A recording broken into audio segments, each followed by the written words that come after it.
नमस्कार मित्रों। आज हम एक बहुत महत्वपूर्ण और अक्सर गलत समझे जाने वाले विषय को पूरी स्पष्टता के साथ समझेंगे। बहुत से लोग यह कहते हैं कि यीशु ने पानी को शराब में बदल दिया था, इसीलिए शराब पीना गलत नहीं है।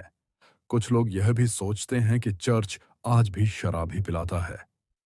लेकिन क्या वास्तव में बाइबल यही सिखाती है? आइए इसे सरल और सच्चाई के साथ समझते हैं।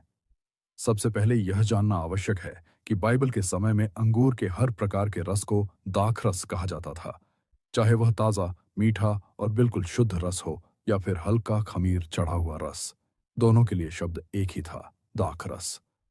आज हम दाखरस शब्द सुनकर उसे सीधा शराब मान लेते हैं, जबकि बाइबल में इस शब्द का अर्थ हमेशा शराब नहीं होता। यहीं से सबसे बड़ा भ्रम उत्पन्न होता है।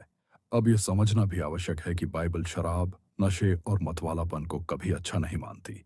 बाइबल स्पष्ट रूप से कहती है, मदिरा ठट्ठा करने वाली है और जो इससे बहक जाता है वह बुद्धिमान नहीं। और आगे लिखा है, मदिरा में मतवाले न बनो। यदि शराब पीना अच्छा, पवित्र या स्वीकार्य होता, तो बाइबल स्वयं उसके विरुद्ध इतनी कठोर चेतावनी कभी न देती। इसीलिए यह स्पष्ट है कि बाइबल नशे को पाप और हानिकारक मानती है।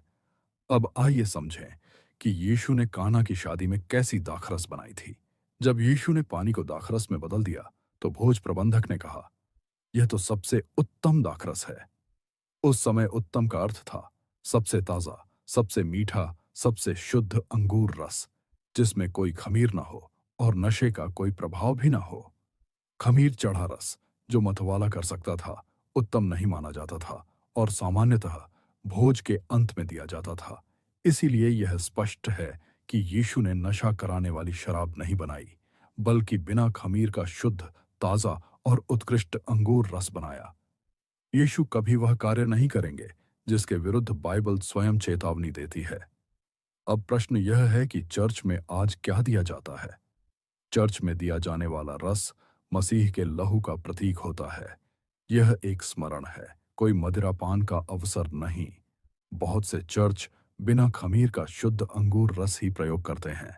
कुछ परंपरागत स्थानों पर हल्का खमीर वाला रस प्रयोग होता है, पर वह भी नशा कराने के उद्देश्य से नहीं, बल्कि प्रतीकात्मक रीति से दिया जाता है, और वह भी बहुत कम मात्रा में।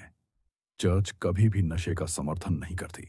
अंत में सार यह है कि बाइबल का दाखरस शब्द हमेशा शराब का अर्थ नहीं रखता। बाइबल नशे के विरुद्ध चेतावनी देती है।